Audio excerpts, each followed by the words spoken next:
6-year-old Jackson Valenti has a new friend. That's Pete. And who is Pete? What does Pete do?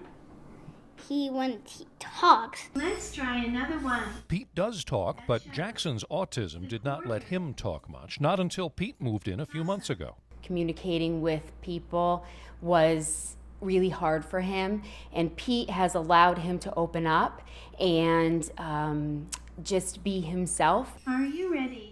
I am ready. Pete was created by Bristol-based MOVIA Robotics. Founder Tim Gifford envisioned his robots as a way to supplement regular teaching and therapy for kids on the spectrum. Children with autism often find people confusing, and they get very tentative in their interactions. But with the robot, they can interact in a way that's very free and open. Let's try some questions. MOVIA robots were being used by special ed teachers in schools, but then the pandemic closed the schools, and autistic kids do not handle remote learning well. MOVIA's chief education officer also runs a special needs school. When we were shut down, a majority of my students did not log on once, and they just didn't have the wherewithal, they didn't have the attention span. So now they are focusing on a smaller home version of their robot. Touch the picture that shows a penny. Neurotypical kids try it in the office. This is a penny. And Jackson is trying it at home. His lessons in coins, for instance, are clearly working.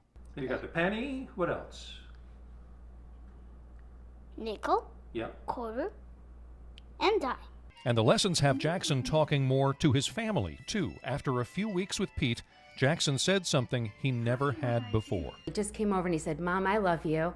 So it was a big thing, because that communication it's not spontaneous for kids like Jackson. When you can make a situation predictable for a student, the student is more likely to take a chance and meet some success.